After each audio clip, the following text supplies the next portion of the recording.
Welcome back, ladies and gentlemen. This is weird, isn't it? I don't think I've ever spoken first on this podcast. I think you have occasionally. I think more just because I'm ready for you to intro it. I like that. We spoke to Phil for about nearly 2 hours. Was it nearly 2 hours? Yes, the elusive Phil Doyle, who we were really hoping to get in person, but we've settled for a Zoom call. And to be honest, it was almost 2 hours of a really good talk. Yeah, he's full of way more wisdom than you think. He's got much more wisdom than you think, and he does know what he's doing.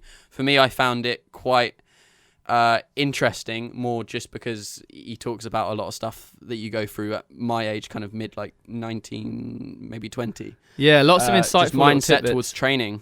Yeah, insights towards training, and also like what you want to do when you're older.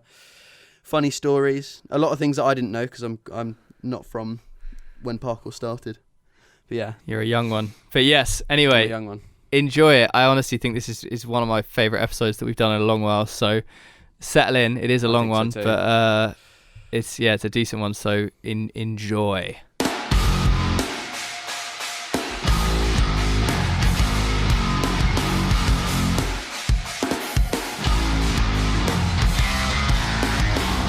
Well, ladies and gentlemen, actually, to be honest, I'm a bit upset that it's come to this, but I think no one is in control of the current circumstances, and we've got to make do with what we've got.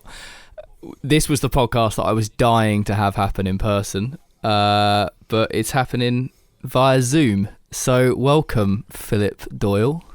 Hello, everyone. I'm comfy in bed at home. Oh, brilliant. Feels like, do I sound horizontal? How can you sound horizontal? I know what you mean, though. Yeah. It's like if you have an important call, you can't do it lying down.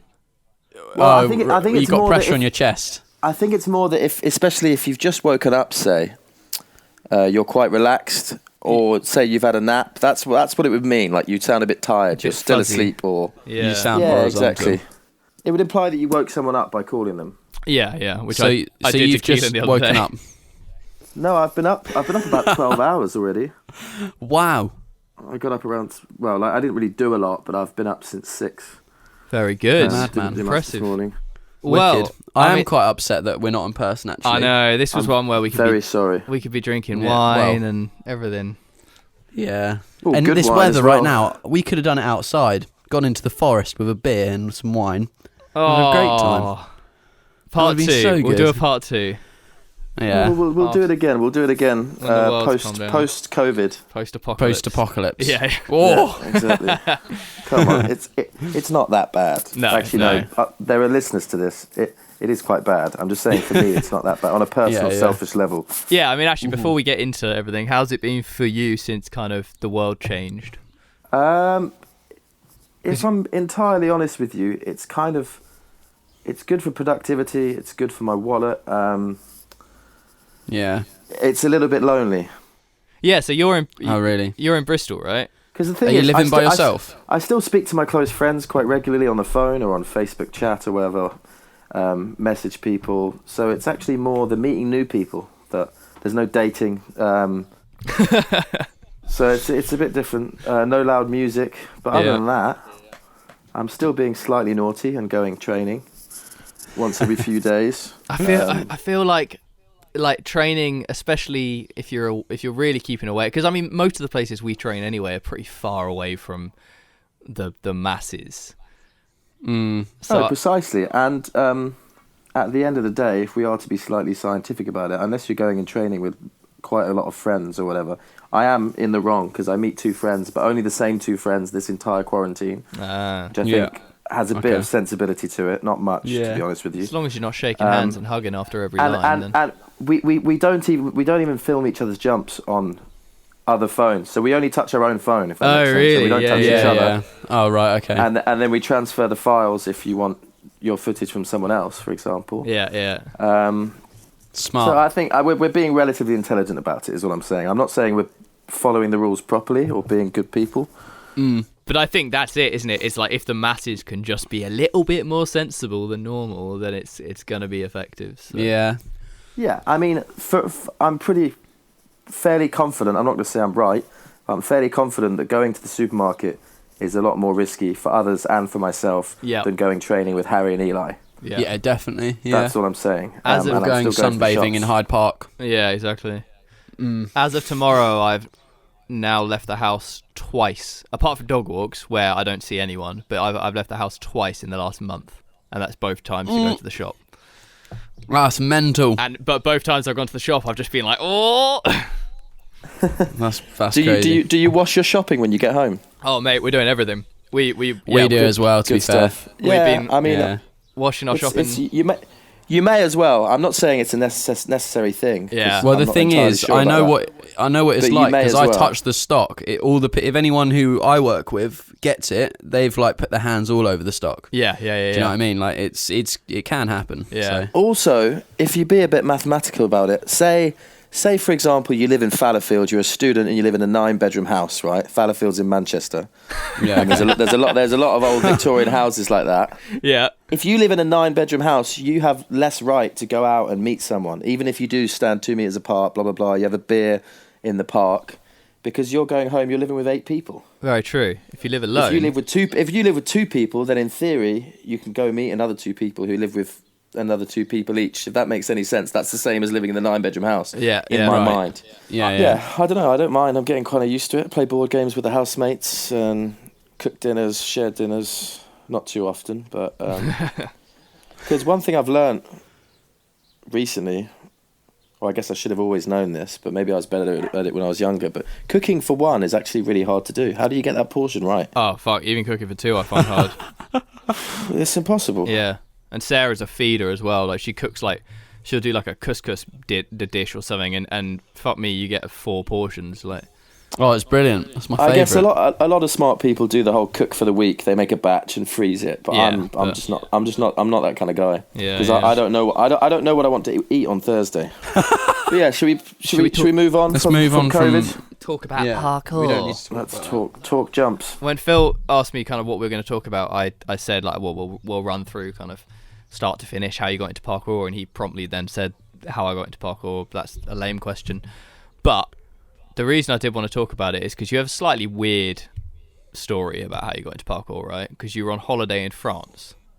I have no clue how you got into parkour. There you go. Yeah, I have no clue. I've been doing it for quite a long time, and it wasn't too long after the two sort of, were they BBC? Jump London and Jump Britain? Channel 4. Channel 4, okay. Was it Mike Christie? Wasn't it? Yeah, okay, of course it was. Okay, makes sense. So it wasn't too long after Jump Britain, the second of the two, was released. 2006. I was at a Euro camp in Brittany, and apparently, funnily enough, Tim Sheaf was there like a week before. Yes, yeah. Or perhaps even a few days before I got there. As was Jason Matten at the same time I was there, and he was just sort of doing flips off a wall onto the sand by the beach. And I was with a friend I'd made at this Euro camp. Like, I don't know how we met. We made friends. I was 13. I don't really remember much of this too well. And he had seen Jump Britain. Yeah. Britain. He had watched that, so he kind of knew what it was. And he was interested, and then so was I. So we went over and started talking to Jason. And those of you that know Jason will know that he's got a very strong passion for passing on knowledge. Yes. He should have been a teacher, really, in my opinion. He should have been a teacher, or should become someone that educates people, because he's very good for that, very, very into people learning. So he was... I mean, I find it funny, because say if I met someone else that was training at the time, I don't think they would have been excited to meet some random little kids. No, and like pass on what parkour was. So I'm kind of lucky in a sense. And then he turned out to be... He had friends in Cambridge that did it. So when he found out where I lived... He put me in touch with Owen and Gin, and I was quite chubby at the time as well. I was fat, basically. I was like some little 13-year-old fat kid, very annoying. constantly. I think it was MSN we were using at that time. Oh yes, yeah. And I was constantly nagging them to see if they were training. I think at points they just lied and said they wouldn't, but they were. Not because they were bad people, just because I was an absolute nightmare. I mean, Owen and Jim back then, they were like TCT. They were like, they'd already kind of become pretty cool. Like in the way that they were very good. Yeah, they were very good for the scene, and there was kind of an air of, especially around Jin. I just remember looking up to those guys and being like, wow, like they're kind of like the elite. So I can imagine that they'd be like, yeah, fuck this little kid. Let's just go and like actually do some good climb ups and stuff. I mean, you have to imagine, okay, and because it's funny, I was on the phone with Kieran. Yeah. I don't know why his name's Jimmy the Giant. It gets confusing. Yes, it Kieran does. Owen, Morero gang, Jimmy the Giant. I spoke to him for a while earlier, and we were talking about the interesting fact that parkour as a sport, so the entire people that practice it progresses, not just the individuals. Yeah. And a lot of that's to do with the fact, this is why you have to respect someone for being the first to do a move. Of course. Like Daniel Ilabaka doing the Congainer, because, or even in an urban environment, it can be a different Kong Prix, but the first one to do that. Just let you know, 8 p.m. we're playing family poker. If you want £1 to get in. I'm so down. Okay, sorry about that, gents. I feel so left out. We'll be done by 8 o'clock, won't we? Yeah. I feel so left out. Is that one of your housemates? Yeah. I want to be there. It's quite a lively house. It's quite fun. We played Monopoly the other day. I'm terrible. I didn't get my foot in the door. I've got advice to anyone that plays Monopoly soon. Just as soon as you can, buy property and buy houses. I think that's life in general is kind of that. Get on the property ladder. I mean, in life, you don't just get 200 quid for passing whatever go would be in the... Very true. Yeah. As a comparison. Anyway, back to the story. So, like, Owen and Jin, I think they were the first people doing, let's say, cat pass arm jumps or Kong to cats on railings. Yeah, I know. And so these were the days of wall pops and like vaults to rolling. That was about all people did. The glory days. And like turn vault height drops, things like that. Amazing. There's a video, I can't remember the name of it. It's a TCT video. If you search like TCT parkour on YouTube, and the music is its idea, but it was when he was part of Deep Puddle Dynamics, and it has this like climb up from. It starts in the old Lion Yard before Lion Yard like got demolished. You know that top bit. Oh yeah. That Where's wall, that? It's a tic-tac-toe arm jump. It's this area of Cambridge that doesn't exist anymore. I've only been Cambridge once. No. I think you're referring to a tic-tac-toe arm jump, right? Yes, but the video starts in that upper bit of Lion Yard. Oh yeah. Yeah, Okay, but that tic-tac-toe arm jump and that climb up is unbelievable. I know, yeah, but the wall is slanted. You've got quite a nice overgrip. But back in the day, but for those times, I mean, Jin was very strong. Yeah, and they were quite strict on sort of good technique, posture, touch came from Jin. I'm pretty sure. Yeah. The idea. Well, I mean, not really, because the idea of soft landing, and I'm sure many people across the world were aware of that being beneficial to one's body. But in my experience, came from... Was it always a thing to land on the balls of your feet on the wall, like on the edge? Like, do you know what I mean? Like, I think land on the balls of your feet anyway. As far as I'm aware, I think it was because the idea in my head, the idea is that you land on a wall the way you land on a rail. Yeah. If you do that enough, then a rail pre isn't actually any harder than a wall pre unless it's round. Yeah, it's the roundness of a railing that makes it tough. A square rail is nothing. Let's be honest. Okay. It's not entirely true, but you know what I mean. Yes, to a degree. In theory, if you practice that much. It's not entirely true because you can go skiing on a wall, and sometimes people don't even notice in the clip. But you can't go skiing on a rail. No, you're going very far. But yeah, I think. I mean, if you watch like old Yamakasi videos, they seem to that like the touch obviously wasn't as good, but I don't think your body can last if you're landing on your heels. Like, I think you've got to get. No. I think people dialed that in pretty early on. Yeah, I mean, and the Yamakasi, they were doing more roof gaps to rolls and horrible cat leaps where they like get their armpit over. If I remember correctly. Yeah, but that's only because it was at height and they were scared. Yeah, of course, they were just getting their whole fucking body there. It was a young sport. These techniques hadn't been practiced like thoroughly. Yeah. At this point, but it was good fun. And so I was a fat kid. Okay. Yeah.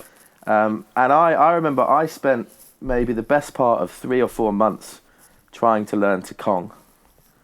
I just couldn't do it. And we're talking about either picnic benches or walls that were about 2 feet high. And you couldn't get your knees in between your arms. I just kept going over to one side. Yeah, I had the exact same thing for fucking months. Exactly the same. Yeah, I don't remember when it goes away though. It just suddenly I literally remember the vault, and I know where it is. It's at the sports centre in Cranbrook. Like, it was this railing, like this round wooden railing, and it just happened, and it was just literally unlocked. I was like, oh, there we go. I remember, well, I had this wall. There's a wall outside the front of, I think, I can't remember which college it was. It's along a road of quite a few colleges in Cambridge, and it's like pavement, wall onto grass. The wall's 2 feet, just for ages, and then probably just nagging Owen, trying to tell him to tell me how to do it. And they were quite old school. They didn't really want to teach. It was more like you shadowed them, and you'd learn by doing your own movement and a bit by watching them. Yeah, if that makes sense. Mm-hmm. There was no coaching sort of. Which I think like is the norm. In some ways, the norm. Like you don't turn up to London expecting to get coached. Like you do kind of have to learn almost through a bit of trial and error. You communicate. For one, you watch other people's technique in videos and in real life. Yeah. And then you practice by yourself, and eventually you figure things out. And you do talk. You chat technique with people, don't you? It's like talking shop. Yeah. Whatever. It's a constant thing. But you don't like get tutored, do you? No. But I think that's good, because that's how individual style develops. And individual style, in my opinion, is a very valuable thing. Very true. Yes. But yeah, so you learned to Kong, and then, I mean, from my perspective, right, this was around the period that I essentially got kind of, I was training heavily from 2003 up until 2006 or 7, and then I essentially got my first girlfriend, and my training kind of slowed dramatically because it was replaced by things. During that time, you and Kai, I mean, no, you'd been around for longer than I remember Kai. Although I do remember Kai, because he used to post like arrogant videos on Urban Free Flow with blindfolds on, saying like he literally named a video like perfection or something like this, and I always tell him off for this. Oh my god. But essentially there was just this period where you just went from being like the little funny kid in Cambridge videos to just turning into this like young child prodigy, where and I think really it was like Kong Prees and your touch and strides really became quite a big thing in the sport, and you were really one of those like driving factors behind that, just because of your like I think confidence with strides, not so much like the size of them, but you seem to be really, really pushing movements like that. Were you aware that like you were moving fast, if you know what I mean? I mean, I always thought it was slow, but you've always maybe this is potentially one of the things that helped me train hard and progress, is that I always had an idea of myself 5 steps ahead. And I was always upset that I was always upset that I wasn't there. Like in my mind, I was always supposed to be better than I was. Yeah. I think in a way that might have made you progress nothing was quicker. good enough. Yeah. Like when I made videos back in the, like say Professor Longhair, for example. This is we're skipping further ahead. Yeah, we'll get to that. Yeah, but we can go back. But Professor Longhair, I was not happy with it at all until we got the response we got. Yeah. But movement-wise, I mean? you weren't happy. I I was like, it could have been better. I should have done this. I should have done that. And then people were like praising it. And then eventually, I'm like, okay, maybe it was actually quite good. But I think you see that a lot in like creative things. Where I mean, because I experience it when I'm making videos and stuff. Like you kind of, it's never good enough. You just have to accept that kind of that's it for now. You'll put that out there, and then it gets received well. But I think really that's what it aids progression, isn't it? Like you're not going to progress unless you have some form of that mindset. Yeah, you've got to be a bit of a dreamer. You need that passion. You need to be a perfectionist in a sense. Not that perfection actually exists in something like parkour. Yeah. But it's nice to want it. Very true. It's a striving force. Do you think that your surroundings were a big factor in your progression? Because I mean, you had Owen and Jin, you had Danny popping down to Cambridge a lot. Danny was a massive factor. I mean, to be perfectly honest with you, I had constant, really strong bonded, like people I had a very strong bond with that I trained with regularly, but were also very skilled and talented, so they'd push me. Yeah. Mm-hmm. And they were like, we're all still friends now, but I spent a lot of time with one, and then I'd spend a lot of time with the other, and then I'd spend a lot of time with the other. And they all had different skills that I feel like hopefully you'd soak it up a little bit, and I'm sure hopefully they learned stuff from me. And it was Danny, then it was Jenks, and then it was Kai. Yeah. So I had a lot of time with Danny early doors. I think we met in London, and he was always a respective confidence man. I think he did see in me that even though I was quite weak and young and not very talented, I had a good mind state.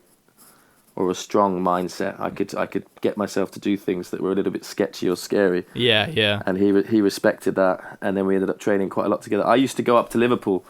I'd say to my mum that I was going to Liverpool for the weekend, and I'd just come back 2 weeks later. Oh my! Well, just go great. stay at the Elevackers. Yeah, I just go stay in Morton. Yeah. And I mean, you know his family as well as I do potentially. They're such lovely, welcoming people. Yeah, I mean they've had we train. So many people come through their doors. He had the bars in his park, and there's always different people coming in and out. It was a really nice place to be.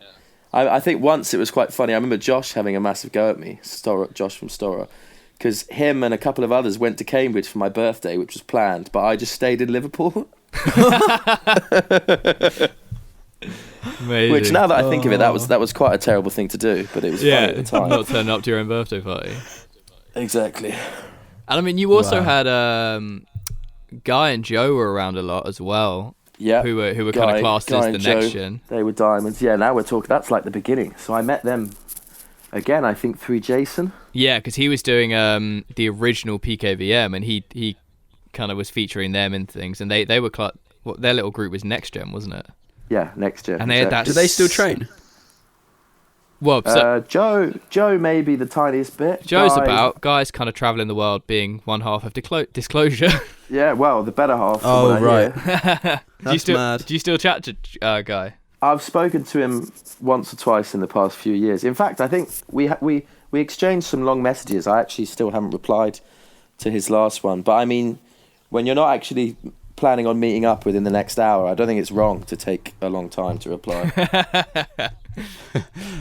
It's been a very long time. Maybe I will reply, because just it'd be nice to see him, to be honest. Ghosting an international superstar there. Well, yeah, you know, you could put it like that, couldn't you? I'll get back to him. That is a crazy story though, because I remember when me and Tim started making videos.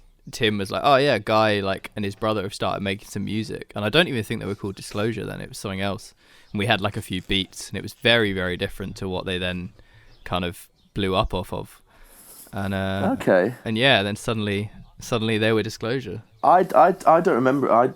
I didn't know about them until they were quite big. I remember I went to Outlook Festival and then realised that your old parkour mate was playing. No, and they were playing, yeah. And then so I just remember it was hilarious, because wow. I tried to get to the front of the crowd. Obviously, I was being an idiot. There's no way they were going to notice me. Up on stage, but I couldn't even get to the front because there were all these girls just going nuts. Fucking hell.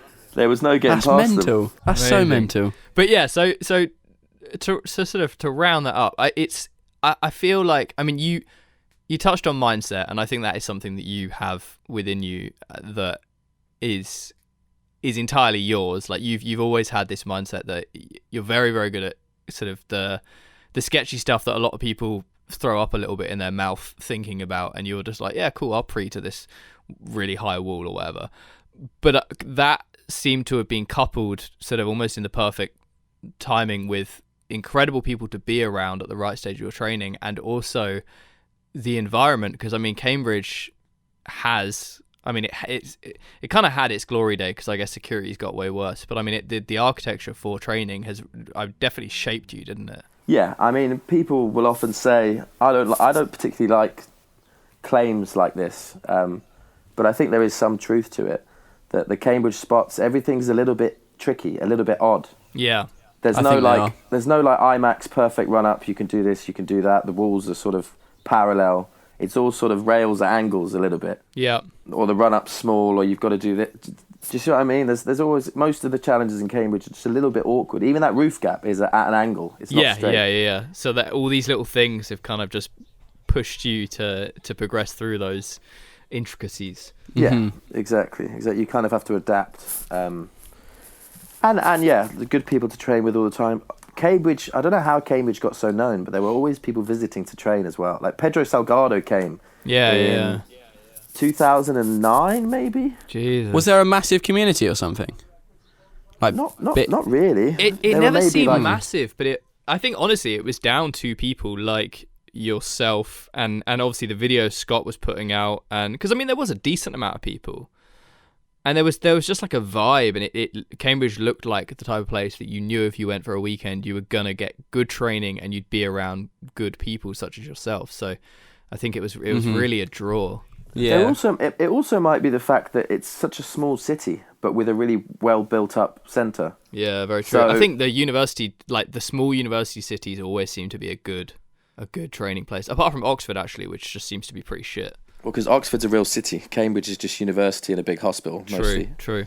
And some software companies that are obviously there to just steal Cambridge uni academics just straight out of their undergrad or whatever. As they walk out the doors of their diploma. Yeah, exactly. Right, come with me. But I think that helped with the frequency of training, because on a bike, 10 minutes takes 10 minutes to get anywhere. You're not looking at a half an hour drive or like brilliant. Getting the bus or anything. You can go train for an hour and you're not that upset. Yeah. And you've always lived in Cambridge, right? Commitment. Yeah, born and raised. Yeah. I need to touch on a story that has been essentially a rumor in my head for a decade now, and I really hope. I wanted to know this. I really hope I'm looking at the note right now. Yeah. Is it true you sold your keyboard to afford a train to London one day, and then copy and pasted words off the internet to continue typing in MSN? The only thing that's not true is the London part. Oh, really? It was to Guildford. Oh, amazing. Oh, wow. What the hell? So you sold it and then you copied and pasted phrases to type. Yeah, so I think, I can't remember how long I was copying and pasting from like articles or whatever to speak to people on MSN, or I guess previous messages.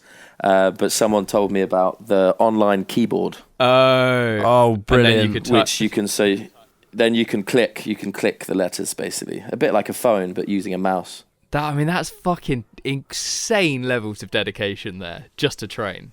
I mean, I didn't have a job. I'm guessing I was about 16, and I don't know, I couldn't convince my mum to give me money because she didn't want me to go to Guildford anyway. It was Tague Matthews Palmer's birthday jam. Oh, okay, yeah. Who took the keyboard? Did you put it online? No, my friend Rupert from school bought it. I'm not sure why. Good old Rupert. You should hit him up. I haven't seen him in years, actually. He's in London. He lives in London. I'm not sure what he's doing for work. Yeah. I doubt he still has it, Keelan. But yeah, that's a true story. I love it. I'm so glad that's been confirmed. I think Kai told me that years and years ago. Yeah, I've heard that from numerous people. Why is that a rumour that's being... Well, it's not a rumour. Why is that being spread, though? I don't think it's being spread. Ridiculous. I think Kai just told me it once, and I think it's just dedication. Like, I can't imagine anyone else going to that level. Yeah. I had to get there. It was important to me. Where to next? Barefoot videos. At some stage, you decided to throw off your shoes and do a significant amount of training. Well, it looked like a significant amount of training because you got very good at it barefoot, which resulted in Cambridge videos, and also I remember you Kong Preing IMAX 1 completely barefoot, which I think... Oh no, don't worry, carry on. You carry on. Well, I mean, like, why? I mean, I know why, because it's obviously it improves your touch, but like you kind of took it quite seriously. I think it's the same as doing sort of sketchy things at height. It always gave me... I mean, it still does, but I'm a bit older, so I'm a bit more wary of danger. I'm not going to lie. I'm scared of heights now, to be perfectly honest with you. Yeah, I have. I mean, I don't like them. Noticed it in the last... Well, I think it was kind of when we did like Storm America and things, as you got a bit older, it was sort of realising that you'd got more cautious, which was... Yeah, I've hurt myself a few times, and also another reason, it might sound a bit lame to you, but I enjoy my life a lot more now. Ah, so you were born. And I want to live a long and prosperous life. Yeah, I want to have kids that have a father. Do you know what I mean? Mm-hmm. So I don't want to be falling off a skyscraper. To be perfectly There's honest so with much you. fun in parkour. You don't need to go up high. Yeah, you don't exactly. need to. Yeah. But when I was younger, that always gave me... It was like... I don't know. I don't know if I can explain it too well, but anyone that does parkour or potentially a lot of sports will know what I mean when you're in the zone. When every part of your body is like warm and ready, like you're like the best version of yourself physically. Yeah. That would happen to me when I found a sketchy challenge high up.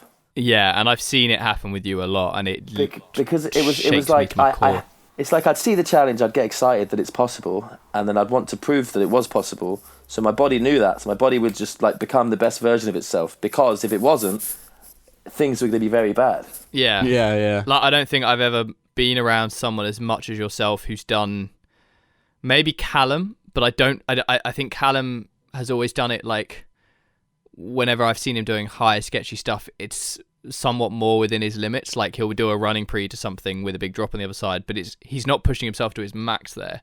Whereas I've seen you doing like difficult shit with high consequence, and you're just so fucking like, you go into that next level of like, it is your brain and your body are working so in tune, and it's so like, weird to watch from the outside. Like, it's like when people say, Marcio in his recent video, behind the jump, he says that and it's the same as people that do tightrope walking. I'm pretty sure when you tightrope walk really high, you're supposed to, the only thing that exists is you and the tightrope. I mean, let's just point out that you did slackline across the IMAX. Yeah. Did you? I fell off once as well. I had to catch it. It wasn't fun. Have you not seen the photo, Keelan? What? No, not at all. You know, didn't know that was a thing. The lamppost where everyone does the running pre and then some people swing around it. Like the lamppost that's like... No, it was the lower lamppost, wasn't it? Where the Kong pre is, yeah? It was from the lamppost where the Kong pre is, that Kai did first, to the lamppost that Scandrett did swing gainer pre off. Yeah. Bloody hell, So yeah, that's the big drop. Ridiculous. Why? Again, same reason. I liked the idea of doing it, and once that thought was in my head, I had to do it. That's ridiculous. Were you doing a lot of slacklining? Because I feel like that hasn't popped up in a jam in a while.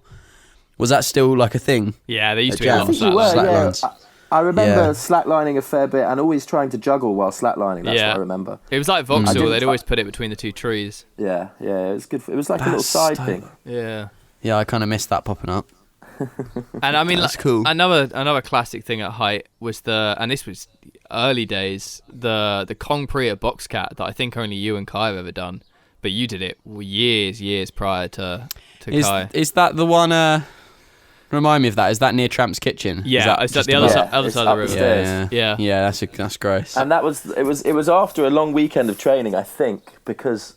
Oh, this is another rumour. You got cramp, right? If you watch the video, there's one time where I do it and I overshoot it. Yeah. And like skid out and have to lean into the wall.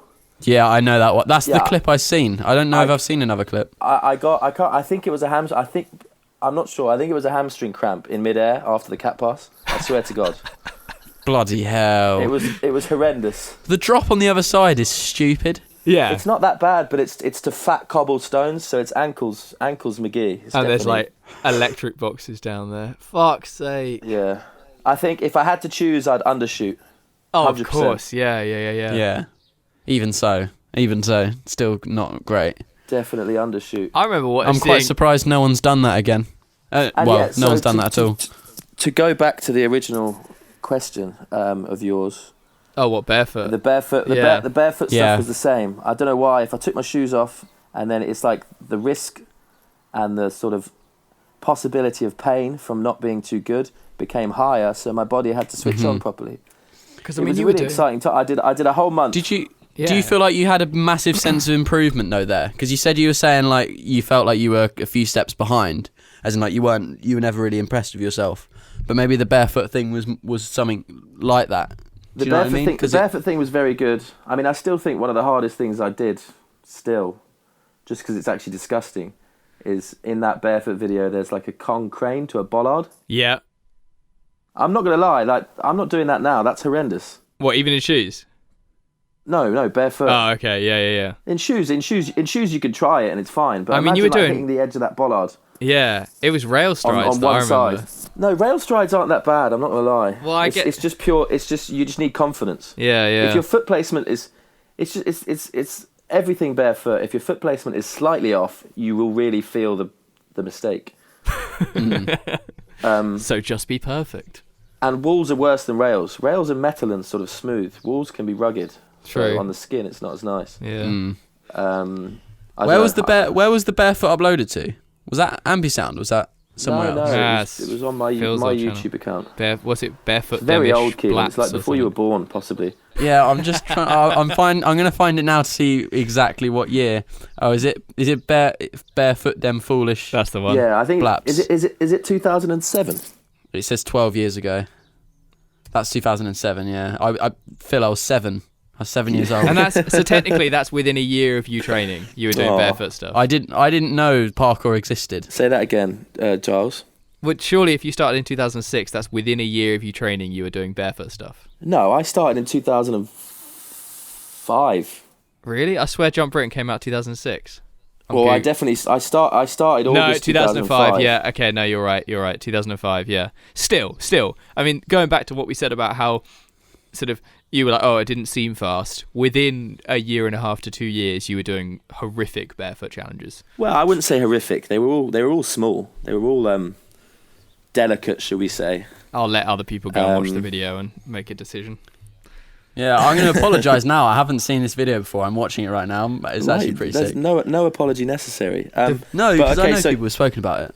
I think the most interesting thing about before or while filming that video, before and during filming that video, I took my shoes off and I mean obviously I wore them to school and stuff, but I trained barefoot entirely for a month. Wow. So I didn't put shoes on to train at all for that. I think about a month. You just went out barefoot. And I remember when I put shoes on, I swear to God, it was like I became a god, like compared to my usual self. It was amazing. Yeah, I can imagine. It was like Did it feel like you were?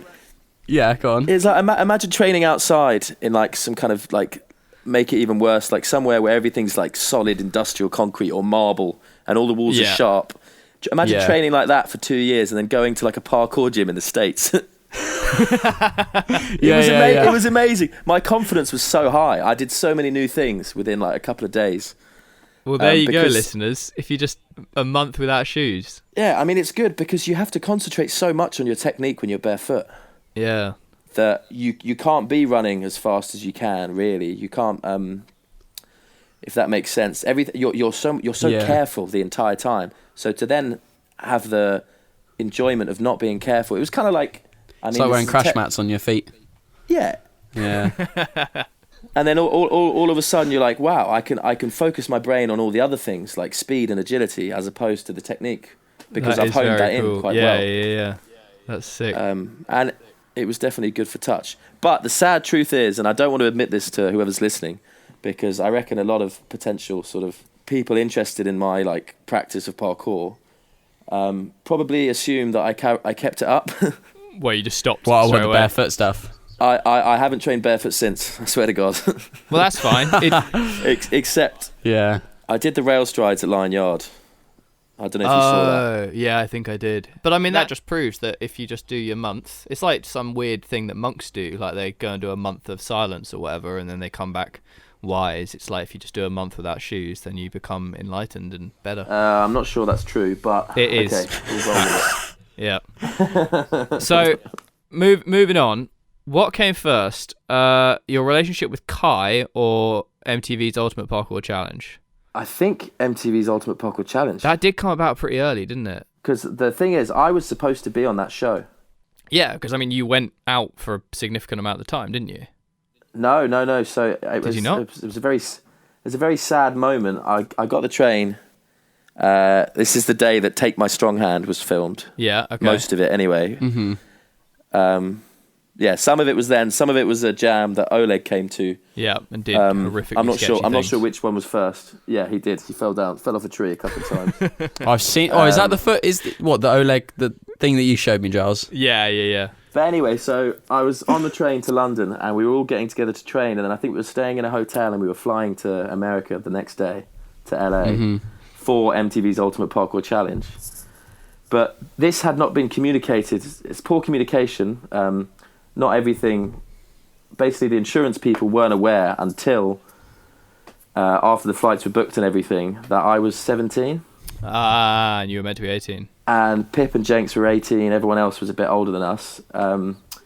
So I got a phone call from Maxine in Ibaka. Like I swear to God, I think she cried on this phone call because she was so upset for me, saying that I couldn't go. Oh man! But you did go to America, right? I swear. Oh, did you just do? Later on, I did. Because there's the theme park footage, isn't there? Yeah, that was not the same trip. Okay. There's a small chance it was before, but I think it was after. I have a feeling it was before because that was the pilot, or wasn't it? I don't know if it was the pilot, but that that was not the pilot. But was that not when Emily first got involved in parkour? Because that was her first. She was the photographer for that trip. And as far as I'm aware, she got the calling to go and do. It was on Craigslist, and she got the job, and that was the first shoot, I think. Maybe you're right. I could be wrong. I did not get to go out. Yeah. Maybe I went to New York. Maybe we did film all that stuff, and then we came back, and then we were supposed to go. You were supposed to go and do it. For MTV's Parkour. That is a massive shame. It's almost as bad as I was meant to be in the final sequence of Jump Britain, and then that you had to be. No way. Were you really? Yeah. Then you had to be 16. Oh and man. I wasn't old enough. Oh, aren't you in that? There's like a clip of you in that. Is it? What's the place called where that gym was? Oh, Erith. Erith, that's it. Yeah. No, I'm not in I'm not in the Jump Britain shooting. What is it? Just Kirby or something? Yeah, no, I wasn't in that one, but I was in I can't remember. There was a different thing I was in that was sort of not as prolific as Jump Britain, but anyway, not about me. Yeah. But yeah, so I mean that was a shame. For some reason, I thought you were involved in the Ultimate Parkour Challenge, but I mean even so, aged 17, getting flown to America to go and shoot for like. I mean, they opened up a fucking theme park for you and let you run around on the roller coasters. Like, I mean, that was incredible. I just remember it was so funny because, I mean, me and Danny at that age as well, we were so excited to do silly and crazy stuff. Obviously, we wanted to do dangerous stuff, and we loved like the precision of rail stuff. And the woman who ran or owned or both the theme park, she used the words, "You guys like you could do whatever you want. This playground is your oyster." Not verbatim, but roughly in those words. And obviously, I can't remember if it was me. I think it was me, or it would have been Danny. We thought we'd test out how genuine she was being when we saw the roller coaster. And obviously, at the time, the roller coaster was running. People were on it. They were going around the roller coaster. Oh my god! Really? Not while we climbed on it. Oh, okay. So the scenario, we're walking around with this woman, we're just looking about, seeing what we can do and seeing what we can film, and we spot the roller coaster, and none of this is genuine because it's such a long distant memory that I don't know exactly how it played out, but just imagine me and Danny looking at the roller coaster being like, oh my god, can you imagine? And then one of us turns to the woman sort of a bit cheekily and goes, I mean, you said everything, can we have a play on that? And I just can't believe that the yes came out of her mouth. It was amazing, and she walked up to the person sort of in the little booth controlling it and asked them politely to turn it off after this ride had been done, and we went. Oh my! Where was this? Jesus Christ! The health and safety must have been out the window. I mean, that's God bless Yankistan. Land of the free and home of the brave, my friends. It's a great place. Yeah, I'm joking. It's actually it's a terrible place in my opinion. New Jersey. New Jersey. Oh, okay. For some reason, I'd always thought it was California, but amazing. No, it was in New Jersey. That's so funny. Did you have to sign loads of papers and stuff, or did you just straight in? I don't think I signed a thing. No. Wow. I mean, looking back, in all honesty, it was a terrible thing to do. I can't believe that happened. I mean, you literally you do a pre, and I swear one of your feet skids out, and you have to catch yourself. No, so this is something I've had to argue for. Well, not that many times, but for a while. I didn't slip. I was going to bounce off. Oh, okay. And bouncing off was not an option. Yes, yeah, evidently. So I shot my feet forward and hooked my leg round and like grabbed the side. Oh, okay, yeah. It's a bad idea. Height. Amazing. But yeah, so I mean, aged 17, was that your kind of first big international thing off of parkour? I mean, I'd assume you'd done trips and things, but like that must have been your first like big thing. Yeah, I think I've been. Do you remember? You are Charles. You'll remember. Keelan, you won't know what I'm talking about, but no worries. PSP the Way or PlayStation the Way, those workshops in Germany. Yeah, but I think that's obviously Germany and things. I'm talking like across the pond, like because I feel like when you do a big journey and you do you start to get onto those bigger projects, you realise like what I was going to go on to is just like at that age where you like, okay, there's something in this for me. Like this could become something quite big. The weird thing is, and this might sound either sad or dumb on my part, but I don't think I ever really thought about it back then. Yeah. I think once I was about 19, 20, I did. I was like, okay. But I'll admit, I was a fool because I never sought out work from parkour. Yeah. Everything I've ever done professionally, and even most of the sort of videos that I've featured in, everyone came to me. Yeah, it's kind of fallen into your lap, which I think that happens when you are skilled, because people want you, essentially. Yeah, but I mean, the problem with that, if you're like quite an ignorant, complacent young man, which I was, you make the assumption that that's going to keep happening. Yes, yeah. And I mean, I was going to come onto this in a bit, because there's still a bit of history to go through, but like... Okay, well, we can take it slow, that's fine. Let's rewind, and we'll touch on that in a minute, because we'll get to that later. Yeah, but I mean, so let's just go...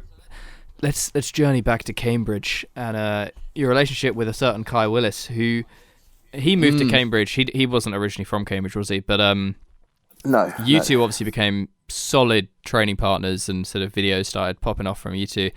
And well, I'm very good friends. I love the band. Yeah.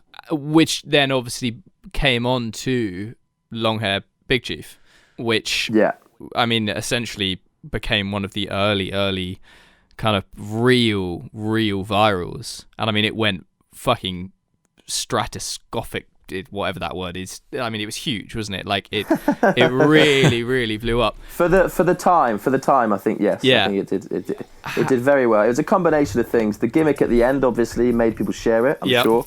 The music I think was very apt for the sort of style of parkour that we were using. Definitely.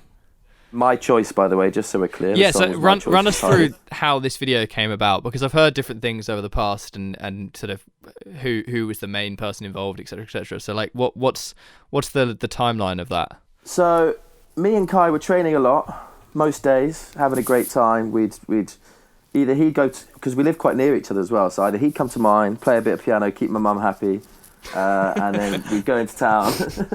I mean, I loved it as well, but or vice versa, and yeah, we trained constantly. And so I think, in a sense, although I don't think it was intentional at the time, Professor Longhair Big Chief was a representation of our time together. Yeah.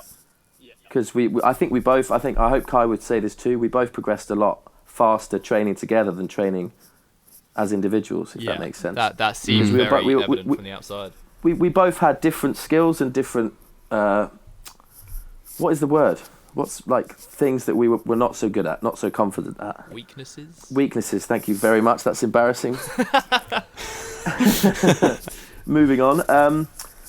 And yeah, so we had a great time together. Now, the way I see it, and again, it's a long-term memory, who knows how accurate I'm being? I don't, for sure, but this is the way I remember it. And Scott Bass might get a little bit upset.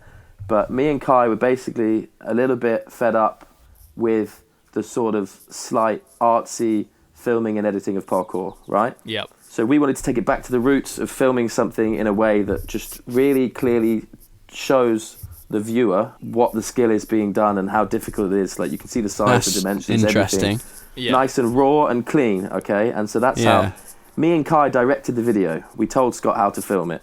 100% that part is true, all right? He still did very well with the edit, and he's a very good man, a good friend of mine as well, very talented. Oh, I mean, Scott's been a massive influence in not only the Cambridge scene, but I mean, videos overall, so there's no entirely there, true, exactly. But for this one, and we were like, yeah, you can put it on your channel, but please, you just this video, this project, you got to film it how we want it filmed, okay? Yeah. And obviously, there are other skills in how the camera work was done, but I just mean sort of the angle. It's just like, stand there, we're going to do this, do that kind of thing. Yeah, make sure you get it in properly, like just nice and basic in a sense. And potentially that, for that style of video with the music, that did well also. Yeah, and I think really it's very relatable. It's kind of why like iPhone clips. I was just about to say that. Yeah, it's quite cool. You can see it evident in like the timeline now. Yeah. Yeah. Yeah, I think that's pretty cool. I think more people should be doing that. Anyway, I mean, it's what I like. It's how I like things filmed still, because I just want to see the dimensions of what's being done and clearly like how the foot placement is impressive or not, and how accurate things are. Yeah, I want to know exactly. I want to envisage whether I'd be doing it or not. Like, You see what I mean? whenever I've And then shot with appreciating you, the skill. it's whenever you shoot with Phil Doyle, to anyone out there who aspires to do this, you come up with a nice angle. He tells you the line. You're like, cool, I'm going to get this nice gimbal thing and I'm going to move from here to here and all this. And Phil does it. It takes a couple of attempts and he does it. And you go, cool, let's watch the clip. And he comes over and he slaps his arm around your back, gets all nice and close and sweaty. And he watches it and he goes, yeah, can you just like stand there and just film it side on and just show like it really simply? And you're like, yeah, go on then. Because at the end of the day, it's that's like Max Barker. Yeah, and to be completely honest, and I completely agree with it. It's like, I mean, that's what we've definitely put a huge focus on it with this Soldier Story project. Like, it's showing the movement as cleanly and as purely as possible because it's the most important part. Yeah, well, because that's the way I see parkour is it's problem solving at the end of the day. That's how I train it. Yeah.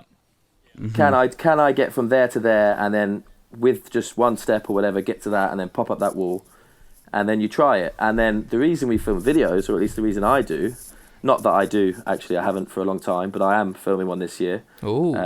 I've got Sick. I've got my list like Callum Powell, inspired by Callum Powell. I've got a list with tick boxes. Nice. And so that's going to happen. It's going to take a long time because of Corona. But anyway, we'll get on that later as well. We share videos because I want friends of mine who aren't in the same city to see the problems that I've solved. That's it. Yeah. And I like that to be clear and obvious. Yeah, I think that's a very good way of looking at it. Very, very good way. That's so nice. It's like, here's my problem. This is how I did it. Yeah. And so that, obviously did very, very well and started getting a lot of sort of views on YouTube. And then I remember seeing it on kind of random chat shows and stuff. They'd use it as like essentially I was on Have I Got News For You? Yeah, that's the one I was thinking of. They'd use it as like the butt of a joke, wouldn't they? Yeah, they said Justin Bieber was running away from something actually. That was it, yeah. And so I mean, because I had my bowl haircut. Of course, yeah. What came of that video? Like, did you see because I mean, obviously, you see viral success, and sometimes it can lead on to massive things, and other times it's sort of a one hit and nothing really comes of it. Like, did it give you and Kai much in terms of commercial opportunities, or? It did. It's a funny story actually, because it massively did help us, that video. In one sense in particular, do you remember the Coca-Cola Burn advert? Yes, yep. So I'm not sure how many people went to the casting for that, but some of us ended up, we had a quick meeting with one of the cameramen and the director. Yep. And me and Kai were obviously just as nervous as everyone else because we thought we were doing a casting afterwards. But it turned out in the meeting that because of Professor Longhair, we just had the job. Oh, really? Yeah. Wow, that was cool. We didn't have to cast for it at all. Everyone else did. Oh, wow. So that was quite exciting. Also, Concrete Circus was off the back of Longhair. That's how Mike Christie found out about it. Yes, yeah. Because obviously, I mean, I helped film that with Claudio. And yeah, I forgot about that because that was essentially following... It was Claudio was the filmmaker and he was kind of making the project with you guys along with the Storm guys. Yeah, no, that was great. And fun filming that was you joining Storm, wasn't it? Essentially. I'm not sure. No, I think Storm was after. Because the whole idea of Storm Origins is that I didn't get into Storm, did I? I get shot by Callie. Very true. Yeah, very true. Very true. Oh, is that what that was? Yeah. I lost the race. Yeah, Phil loses. I see. I lost right. the race. Yeah. That was interesting. That was a really good project. That was a very fun project. Yeah, and I got to say I like Mike Christie's style because I can't remember how he got in touch with me, but he came to Cambridge and we went for lunch, like a proper business meeting. Oh, really? Meeting. Sick. Quite upsettingly in a shit restaurant. Forgive me for swearing. It's alright. You can swear as much as you want. If I could go back, we'd eat somewhere else for sure. Well, that's because you're a connoisseur now. But anyway, I think I have to say I don't know if this is one of your questions, Giles, but. Obviously, people like to comment about me being in my prime like 10 years ago, which physically I don't think is true. I think I'm actually stronger now, at least in my lower half. Yeah. But mentally, yeah, like it's a young man's game, parkour, especially the risky stuff. I think, the mental side is, unless you really keep that thing honed, is there's a window, isn't there? Yeah, well, my training frequency had dropped massively, and that's what keeps your confidence. You really know what your body's doing. You know what the rails, you know how things work. And how your body can move through an environment. Yeah. But I think possibly how do I use this phrase? My proudest achievement. There you go. And I'll admit that I don't know if you remember this, Giles, but the only reason I did it is because I said I'd do it quite arrogantly when I first looked at it. Is this the running pre to the rail? Yeah, the running pre to the rail. It's disgusting. As it started raining. Croydon. Yeah, exactly. Yeah. I've been told about that. Yeah. I think that's still disgusting now. Like I'm pretty sure it's not there. It's not there anymore. No, it's not there. Savage. I never got to see it properly. Yeah, I think it's knocked down. There are some things that just like have been done in the past that will never not be disgusting. And I think no matter how far parkour progresses, like they still are just like bound. Like there's stuff Kai did in his 2012 video that there's still things that other people haven't done, which is crazy. He was such a gangster in that video. He excelled. Yeah. Just to go back to the burn energy thing quickly, that's how you gained your 11th knuckle. Yes. So you what? I feel bad for Kai and everyone else that was on that job because do you know the full story, Giles? I think I do. Yeah, you tell it to Keelan. So I like laches. So in this advert, I wanted to do a lache, but we were in this big abandoned building. I'm not sure exactly what it was, massive warehouse, and there was like a curved alleyway. And I spoke to the guys the construction guys. They were going to build me 2 bars quite far apart, one higher than the other. I was going to do a lache and then into like a layout, gain, a dismount. That was the shot that I had envisaged. Right. And they built the lache, but they were setting up between 2 concrete walls, which, I mean, I'm not a scaffolder, but that's quite hard to do without a full set of scaffolding. But that would ruin the angle. So they sort of put 2 fixed bits on either side and then fix the bars in. But these bars weren't very strong. So when I first tested them with the crew present, okay, which is how you're supposed to do things, health and safety and all that, the bar was rolling. It wasn't very strong in its integrity. Oh, yeah. So I asked them to, please, you have to make these really strong. I'm going to swing with quite a bit of momentum. If I'm going to do this, they have to be incredibly strong. So they're like, yeah, okay, cool. They worked on it for a bit. We all went to a different part of the warehouse. This warehouse was huge, okay, and we started filming a clip of, I don't know, I think maybe, let's just say Kai. I don't remember. Yeah. And halfway through doing that, so when they're filming, I'm just standing there out of the way, chatting to someone. The guys came up to me, they were like, okay, we made the bars strong. Whenever you're ready, you can go test them out. So I just went off on my own, and the bar did seem strong. And this warehouse is bedded with industrial concrete, like this is solid floor. And how high is the bar? Very solid floor. The bar you had to climb up to. Oh my god, dude! I'm going to estimate that I think the lower bar you had to jump to, and this one was maybe 2 feet higher. So let's say like a foot above a basketball rim or something like that. Yeah, 11, 12 foot. 11 feet high. Oh man! And I'm swinging. I start swinging. I think I go forward and back maybe 4 times because I'm scared. It's quite a big lache. And I was like, okay, I need to build up momentum and test this bar. So I start doing 180s. So now my body's going above the bar, and I'm turning. And I turn at the front. I turn at the back. I've maybe got like a 45-degree angle, like a nice angle, like a good Tim Champion kind of angle. You know what I'm saying? Yeah. I'm getting sweaty hands. I'm gonna try this lache, and then so I put the most thrust in my hips. You know how a lache works, right? Yeah. At just after the bottom of the swing, I'm about to release, and the bar loses its integrity, rolls, and all of a sudden I'm unconscious. Okay, and I wake up round the corner, maybe 45 minutes later or something. With a neck brace on, and like people are asking me what day it is and blah blah blah. But the rest of the crew, that means that at one point they would have gone looking for me, and you would have just been unconscious. They would have come round this corner and just seen me lying in a pool of blood. I swear to God, I'm not sure how big the pool would have been. But bloody hell, man! Can you imagine witnessing that? It'd be horrible. Oh my gosh, you could have died. Well, no, and I was in a lot of pain. I was in a lot of pain, and like fear is such a strong emotion. Okay, yeah. Because I was in agony, and eventually we got to hospital, and obviously I had this neck brace on. I was still a bit concussed. Like I said, I was a year younger than I was. I wasn't all there in the head. But I had a neck X-ray, and obviously I don't know how long it took. This is Romania. I don't know what the hospitals are like there. Maybe let's say a couple of hours later, I get the X-ray results, and my neck was fine. And I swear to God, when they told me my neck was fine, the pain just sort of faded away. Really? Wow, yeah. It was weird. Not entirely. Yeah.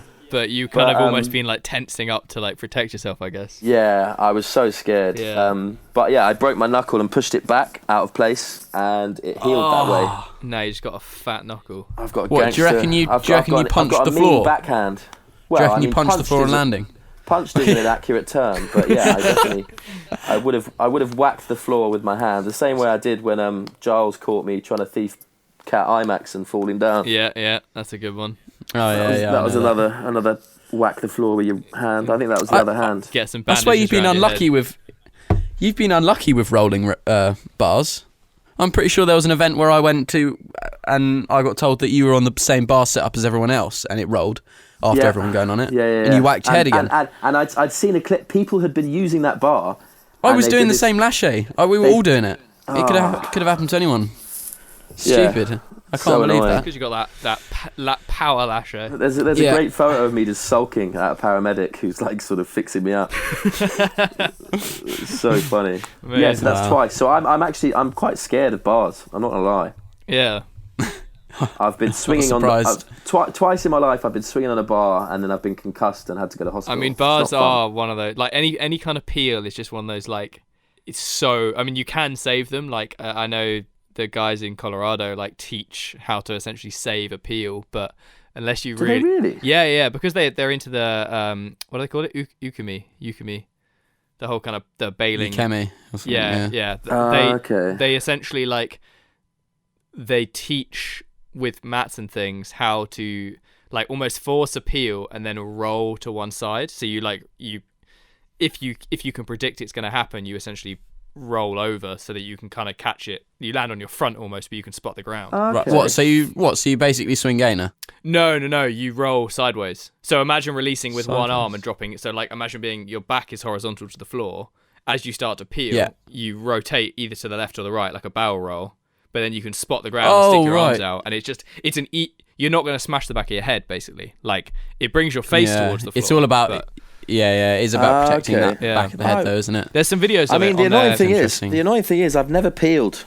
What? Wait. So what happened with did the bar actually snap? So you came down with the bar? Well, no. That was different, surely, because that was a spinning bar. But you've never peeled without a spinning bar. Both times the bar lost its. So obviously, at either side, the bar should be wedged in so much by something that it can't so spin. That it stays where it is. Yeah. So it can't spin. So both times the bar spun. And then as you let go, you essentially. When the bar spins, like my hands are so big. When you're swinging on a bar, your hand only moves around the bar a little bit. Yeah. But obviously, once the bar rolled, I was holding onto the top of the bar, but all of a sudden I'm holding onto the bottom of the bar, and I can't do that when I'm swinging at pace. No, yeah, of course. I'm not strong enough for that. My thumbs aren't under; they're over. Yeah. So. Storm Freerun. I was at the meeting where you and Kai got added for some reason. I don't know how this came about, but I was it's some restaurant in London, and when you and Kai kind of got officially proposed, how was that? Was that epic, or was that just like, yeah, cool, well, this is happening? I mean, so I was asked to be in Storm when it first began, but I was a little arrogant teenager who didn't think it was cool to be part of a team, especially not one with the name Storm. So I was an arsehole, basically. That's interesting, because Storm is like, because it had been around so long before I started, it never sounded like a weird name. But I suppose if it's like, because it's Storm, do you know what I mean? If it's not been around for long, if someone came around and named himself Storm, it'd be weird. That's what I'm saying. But it is kind of stuff. And I'll 100% admit I just thought I was cool, and I was 18 or 17 or whatever. I don't know how old I was, but I chose not to be a part of it. And I'm not saying like I'm not a big regret kind of guy, but I probably should have said yes. I mean, being in Storm Volume 1, I think added a level of cool to anyone who was in that video. When that thing came out, it was like suddenly everyone in that was like a little superstar. Yeah, no, exactly. It's a very good. I watched it earlier actually. It's a very good video. Still holds up, yeah.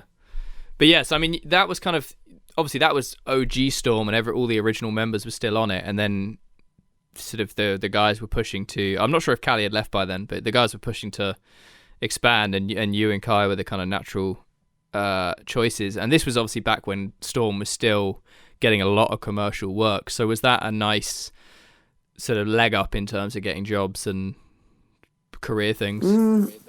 I mean, I blame myself, and I don't know if I should bring this up on this chat, but I mean, I don't think Storm ever really did that much for me, to be honest with you. Well, so this, but I never expected them to. Yeah.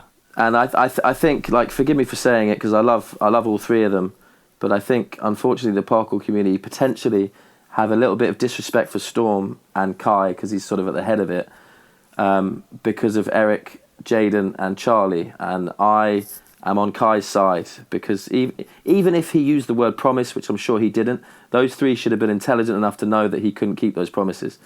Like, you can't expect to join a team and be provided work and money and, like, a future. Well, so yeah, and I think it's ridiculous. Mm-hmm. And because essentially, like, let's get on to the sort of the point that we were starting to touch on earlier, in the sense that there was this period where it felt like you kind of faded away, and you obviously went from being like Phil Doyle, who everyone knew and was just elite level progressive and things, and you've never been like a massive social media person, so it's not like you were creating this huge presence yourself, but you had this name. You joined Storm. You were definitely doing commercial work, like you did that Nike advert with Jenks, and like you were sort of, in my eyes, you were one of the athletes who essentially was doing well and was on the right path. And then, because obviously I've been closely linked to Storm for years, in some ways it felt like there were opportunities that you could have pushed more for, as sort of work things. And I think now, to touch back on kind of Eric and Charlie and Kai and things, I think that is, I think it's true of all teams. Is like, you don't get put on a team and suddenly your life is mapped out. Like, you have to, it's an opportunity that you then have to like work towards. Doesn't change your life. Is that kind of where you sit then? Wait, say that last bit again. Forgive me. I drifted off for a second. I know it's terrible. Well, I didn't drift off in a bad way. I was actually thinking about my answer, but in the sense that, like, I mean, I just missed the last bit. You don't join a team and your life is mapped out. Like, it's not just like, oh, you've made it. Like, you've been put on Storm and now you've got it on a plate. It's, you get put on Storm and now you have a slightly bigger presence and a bigger name, but really it's dependent on how much work you're going to put into it to get anything out of it. No, of course, 100%. Yeah. And that's why I think the good thing is, I think hopefully our relationship is good, mine with all the Storm guys, because Tim and Ed and like Blue, they're all working. I mean, Blue's doing a lot more professional work at the moment, so not so much. Yeah. But they do so much more for Storm than I do. And I think it reflects. Storm does so much less for me than it does for them. And I think that's completely fair. I don't mind. I sometimes joke, and I shouldn't say this, it might upset Kai and Blue, and I love them, but in my eyes, I'm a tacit member. What's that mean? Yeah, I have no clue what tacit means. You don't know what tacit means? No. Like, sort of. No. I'm not from Cambridge. So say you taught me debonair. I didn't know what debonair meant until you described me. What the hell does debonair mean? For goodness sake. What's debonair? Debonair's like Debenhams. No. Debonair is like James Bond is debonair. Yeah, when I was doing Giles Compiles, you said I had an air of debonair or something, and I was like, what the fuck? What, as in like he's debonair? That's kind of what he, like, his aura is. He's debonair aura. It's like kind charm, charisma, like. Yeah. Wears a suit. No. It's more about it's more about your character. Right. Yeah. Okay. Anyway, okay. Back to tacit. So tacit. Let's say, like, I don't know. You guys are walking home, and there's some guys beating someone up on the other side of the street. Yeah. If you don't get involved, if you don't stop what's happening, technically one could argue that you are tacitly consenting to what's happening. Okay. So in regards to you and Storm, you are. It's like I'm an uninvolved member. Yeah. And I would agree with that. Like, it's one of those things where I would love to see you take part in more Storm stuff, because I think really I would love to see more of you doing you and you being you, whether that's under Storm or whatever.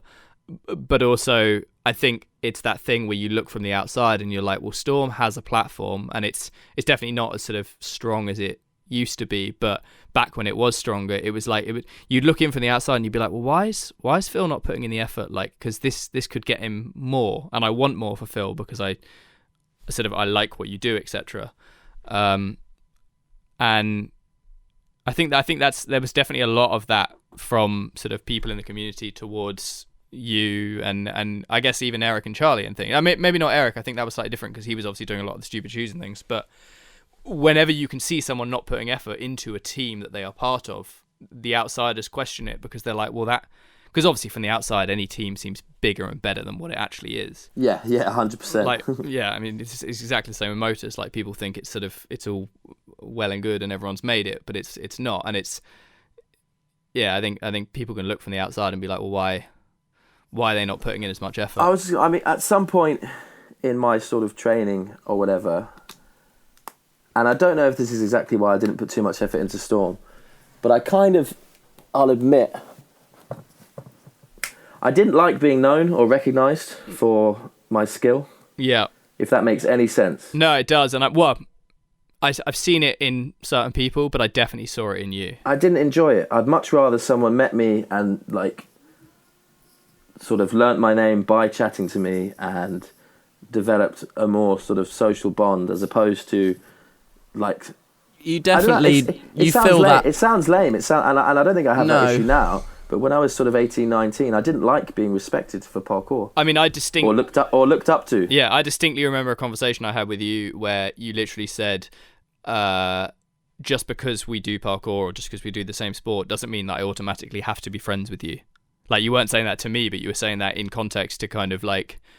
Because obviously that sounds quite mean, but... Yeah, no, but at the same time... it is very true. I think a lot of people don't understand that. Yeah, and this was at the time when Storm was really big, and you'd have a Storm jam, and people like Tim would turn up and they'd be warming up, and there would be lots of kids looking at them, and Tim would be like, it feels awkward to warm up because these kids are expecting me to do my best stuff, and like there's this weird expectation that everyone has to introduce themselves to everyone, which is really nice and it's really polite, but also it's unrealistic because if there's 200 kids at a jam, it's like a quick hello kind of only means so much at the end of the day. And I think you've always been on the other side of that, where you've just been very much just like and I've always respected it because you've never like tried to be anyone else apart from yourself. No, well, I don't think I'd be capable of it, to be honest. That's why I'm not an actor. Yeah, I don't know. I didn't like it, and I feel bad because, so from my perspective, if someone came up to me at a jam, I would see them as disingenuous. Yeah.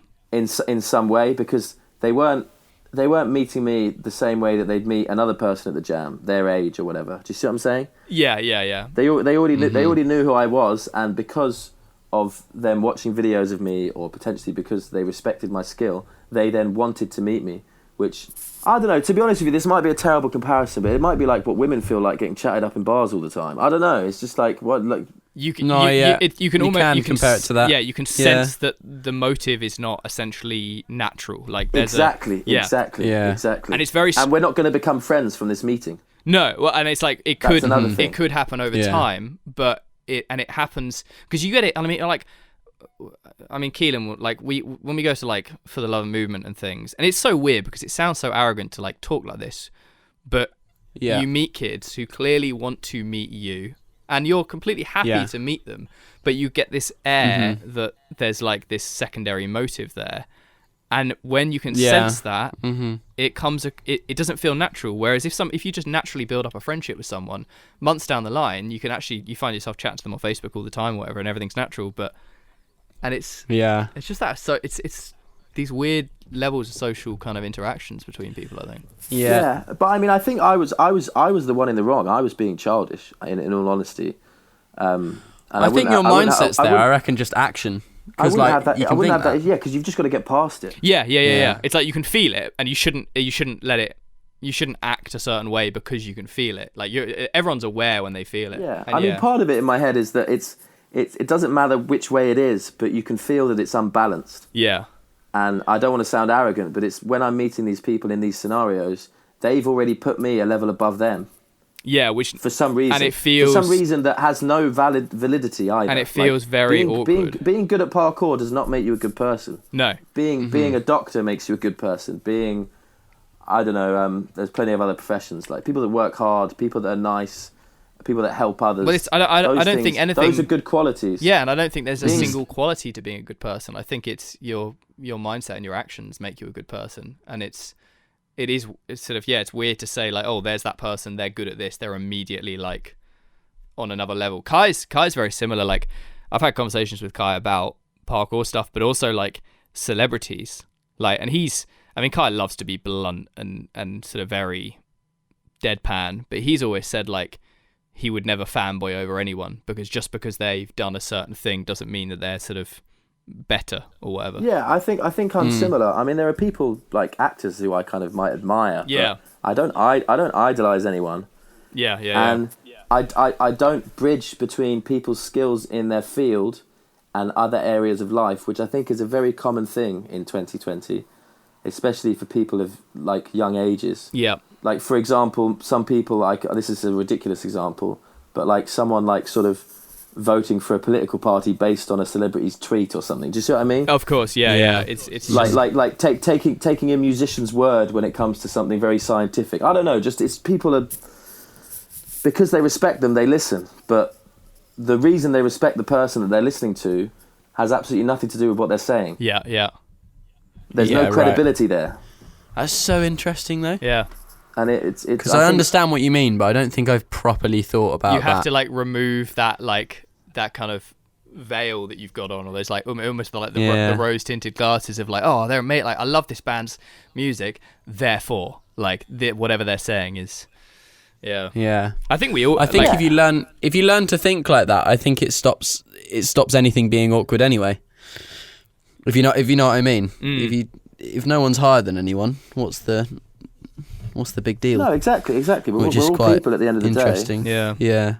So, I mean, the other thing that I kind of wanted to touch on, and I don't know how much you want to talk about this, but I know there'll be people listening, thinking, it was around the time of kind of you not feeling as active in parkour that there were lots of kind of rumours of partying and drinking and sort of everything. Like, how...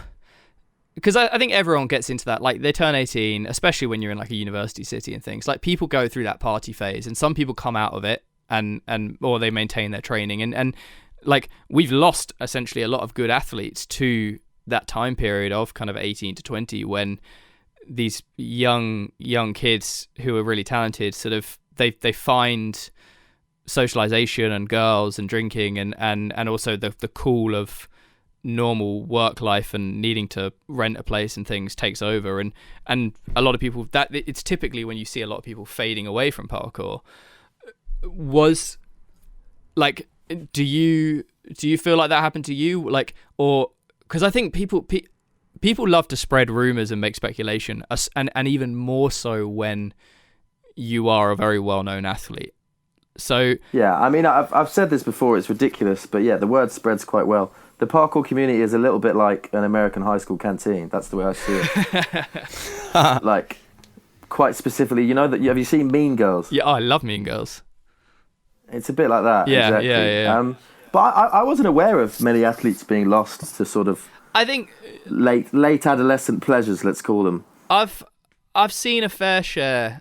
There was a guy called George back in the day who used to train with Bobby. Do you remember George? George, yeah. He got into the party scene. Yeah, I think. he was like a proper raver, I think. Yeah, I mean, he was super talented, and like him and Bobby used to put out videos, and then he just kind of literally hit 18 around that age and disappeared, and you see it. I've seen it a decent amount, enough to kind of be aware of it. And because it's not just like, oh, they hit the bottle, they started smoking cannabis and then they disappeared, like, but it's just that shift in your life, like a lot goes on in those few years. And also it doesn't mean that they're partying all the time. No, of course, no. I think that's another like sort of farcical idea that people have in their head that comes with these rumors, is that they're like, and I think all of a sudden they're a smackhead, or they're a full blown alcoholic. I mean, I literally have met. That's not the case. And this is it's weird to say, but I mean, I've met people who have made assumptions that you have done heroin, and also I've heard a lot of talk. Like, no, I'm not even shitting you. I think it was in America, like some kids, and acid was a big one. And I mean, I don't know how much you want to go into all of these things, but like, I think everyone's done their fair share of partying and stuff, but it doesn't. From knowing you, it never really felt like you were going off the rails. It just felt like you were not putting so much pressure onto your training. I mean, yeah, but I was only ever putting so much pressure onto my training for me. Yeah. Do you see what I mean? So I never wanted, and this is one thing that maybe I think is also important for kids starting parkour today. In my opinion, that doesn't mean it's important to them or to their parents or anyone outside of my own brain, but like my era of starting parkour, no one knew that being good would ever mean anything. No, yeah, of course. Do you see what I mean? However, does that make any sense? Because it makes sense. It was before the internet. It was before any competition. It was before Instagram and everything. It was before anyone posted on their story who their top 3 athletes are. Do you know what I mean? Yeah. No one cared. No one was trying to equate who the best person was, although it was Danny, hands down. Yeah, still pretty much is. Yeah, like we didn't train parkour to be good at it. No. You just trained. We did it because it was fun for you. But we did it. In my mind, it was the same as like trying to solve a puzzle, like playing a game. It was, but it was a very fun game, and it was very rewarding, going out and training and doing something that you couldn't do a week ago. Yeah. There was a lot of pleasure in that. I really like that. I kind of miss. And then there was traveling and going to new spots and a different person's perspective. So like I'd train in Cambridge for 5 years, and then some guy from France would come over, and I'd go to a spot that I went to many days over these 5 years, and they'd find a new challenge that I'd never seen before, and I'd be like, wow, that's bloody awesome. Okay, let's do it. Yeah. It's brilliant. Well, so here's a question, because when you were younger, and let's say at your mental peak, when kind of you really had a lot of focus on you, where did you want to take parkour? And then now that you're kind of sort of how old are you now? 27. Wow. Like so now you're 27, and you've obviously gone to uni. Has where you want to take parkour, has what you want to get out of parkour changed? Because I think from the outside it was like, why is Phil not trying to turn this into a career? I think that's the thing a lot of people were like asking. It was like, why you it's in a similar vein. Like Danny was in a similar position. It was like, why are these people not who are so high up not seizing this opportunity to the best of their abilities? I think part of it, and I'll admit this, part of it was because I was quite complacent. I was happy, and I wasn't really, and this is a way that my life's changed quite a bit relatively recently, is I wasn't thinking about what I want to be up to when I'm 40. But to be honest, that hadn't even entered my mind. But to be honest, it's tricky, because if you were happy, then that's kind of the most important thing. But also but there are other things that are important. Yeah, right? My friend's dad or my friend's uncle always says it's happy, healthy, wealthy. True. Yeah. They're the three. And in order to be healthy and wealthy, you've got to work hard. Yeah. And like, I loved the training I did. I'm just a little bit sad that my window of sort of deciding, although I was never that sure, but sort of, let's say, deciding not to pursue parkour as a career and then deciding to do something else took me about 5 years. I'm not going to lie to you.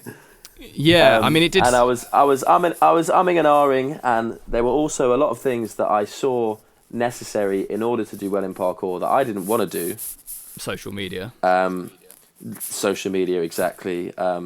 Quite a bit of effort.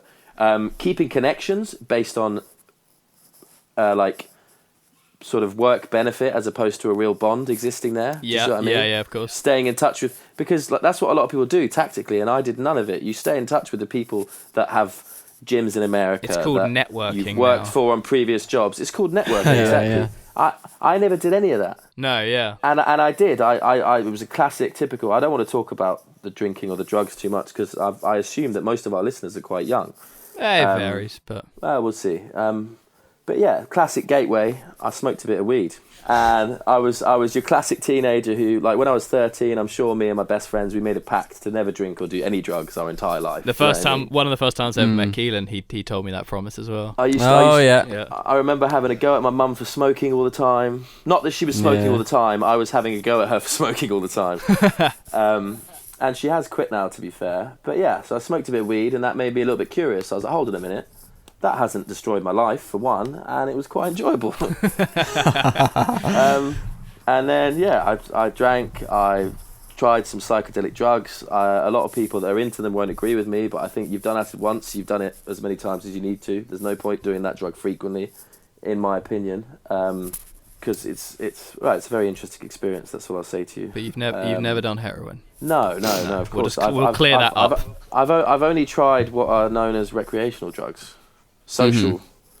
You know what I mean? Or you could say party drugs, perhaps. I've heard of some fucking incredible heroin parties. I'm not gonna lie. Nothing that keeps you on your seat. I have made a vow though. If I make it to 80 on my 80th birthday, I'm having some heroin. I've heard many people make that vow. Yeah, even Kai Willis has told me that. Definitely gonna have some. Whether or not he'll stick to that, we'll see. Because also, an interesting thing about heroin. Okay, very quick one. Apparently, there are quite a few doctors that are hooked on it, or there were. At some stage, it's the lifestyle that goes with it that's unhealthy. Heroin's actually not that bad for you at all. Yeah, I mean, there's a lot of functioning heroin addicts in the world. Yeah, it's just if you're spending your last penny on heroin and you can't eat, or you can't afford a place to live, or you burn loads of bridges by doing it all the time and borrowing money and not paying people back, then you're going to end up a bit screwed. Yeah. And I'm not saying it's not an addictive drug, and I'm not saying there's not a high chance of you getting into that lifestyle, hence why I've never tried it and I don't plan to until I'm 80. So kids, if you're going to do heroin, do it smart, basically, is what Phil's saying. Well, just do it with a lot of willpower. I don't have a massive amount of willpower. That's why I don't go for runs. It's true. Yeah, I mean, that's also why I don't go for runs. I like to do healthy. All my physical health stuff is very enjoyable at the same time. Yeah, it's the way it should be. But yeah, so off of heroin, where now age 27, what are you studying at uni? Economics, interesting. Is that why economics? Well, so actually I wanted to go to uni. I wanted to get a degree. I was thinking I'd quite like to be an accountant. Yeah, I like my numbers. And then my dream was actually long term to be a private accountant for you, for Storm, for Rang. I was literally just about to say, yeah, you can just be Motus' accountant. That's well cool. And I could just do you know what I mean? I could be that. You know that twat that looks quite smart, but he's in a cafe on his laptop all day drinking wine or coffee or whatever. Yeah. I want to be him. Amazing. Oh. But so that's the light. But that's eventually. But now, because I'm doing a foundation year. Well, I was. Now I'm doing it all from home in Bristol, because my A-levels weren't very good because I spent all my time jumping around a roof. Yes. You also went to your prom wearing kalengis and a suit. I did do that as well, yeah. And I know a lot about your life. Coursework kind of guy. Yeah. I was at school. I was always the guy. I was top of my class. I'm not gonna lie, and I was good within the classroom, within that scenario. I paid attention. I put my hand up. I got involved. I did well in exams. I never did homework. Yeah, were you one of those guys who just didn't have to revise and you could just kind of float through? To the end of GCSEs, yes. Oh, okay. Oh, I hate you so much, man. And I think even like the beginning of A-levels, I was doing fine because I was going to all my lessons, okay?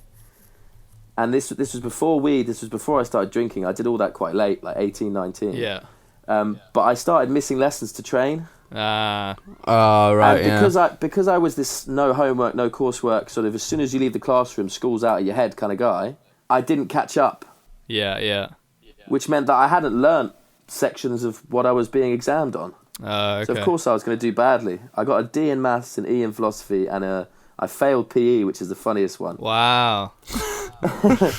PE's difficult though. Yeah, a lot of. PE is just all muscle stuff and history of the Olympics. It's all the contemporary stuff. And I was supposed to do some coursework, like go to the Peak District and make climbing routes or something, but I didn't do that. So I have to do a foundation year because my grades aren't that good. I'm lucky I got into UE because it's a very good uni here in Bristol. Are you enjoying it? It's like the best of the polytechnics. Yeah, it's good. Sick. I enjoy the studying. Obviously, because I'm 27, sadly, there's pretty much zero social aspect of going to uni. What? Because they're all just considerably younger and you feel like an old man? Well, not only considerably younger, they think that the people that have taken a gap year are mature students. Oh, wow. It's more me than them, though. I'm the one that's like sees no connection. Yeah, I need to tactically make friends next year because you can study together. There must be people who train there, right? Oh, yeah. There's a lovely little community here. Good friends. Yeah, sick. That I hadn't met before. We bonded quite a lot. We go training. We go to the pub after training. We're proper friends. We're not just parkour friends, which I think is quite important. So yeah, I'm perfectly happy. Anyway, so accounting and finance is what I was going to do, but one of my modules in the foundation year is economics, and I find it much more interesting. Okay. And I can pursue the same career with an economics degree. Yeah. As long as you can prove to me that you can do Motus's accounts and charge less than my current accountant, then you're hired. So you're set there. Well, you can PM me. It's not. I doubt it's going to be hard to be an accountant for Motus projects. Forgive me. It's not a very complex business. Thousands and thousands of orders, bookkeeping out to the stacked to the ceiling. We'll speak to that when we're not recording, Giles. Yeah. But so, I mean, you kind of touched on it, but do you feel like you've officially closed the door of the commercial route of parkour for you, or is that still something that if the opportunities came along, you'd pursue? Yeah, I mean, if I'm available, for sure. And I'd like to always be at least practicing parkour and in communication and socialising with the friends I've met that do it. I mean, it doesn't. It feels like you're training more than you used to. Yeah, well, I kind of want like a little. This is going to sound ridiculous, but like a little send off. Do you know what I mean? I want like a nice, beautiful video to retire to. That's my plan. Yeah. Well, because to be honest, it sounds more like death, a send-off. So I don't know what people think when they imagine me, and I don't mean you, the guys that know me. I mean the average parkour athlete that knows who I am and has heard these rumours. But like, I mean, I don't want to talk about this too much, but I do find it very funny, right? So you know the trump cards that your boy, what's his name, Joseph Marks made. If you look at those cards, right? Forgive me for saying this because I don't want to come across as arrogant, but he basically suggested that the borderline alcoholic is one of the best that does this sport. He did, yes. Yeah. Which I think, looking at the general community and the people who are pretty good, there's a decent amount of them. So yeah, it's scandal. Yeah, you look at the party lifestyle of some of these guys. I mean, Joseph Marks himself, right? Yeah. I mean, he likes to do his. He loves a drink. He likes to do his month or so off every so often, but he loves a drink. Oh, good lad. I mean, there's definitely. I still like a drink, but the whole sort of partying, that's gone. That's long gone.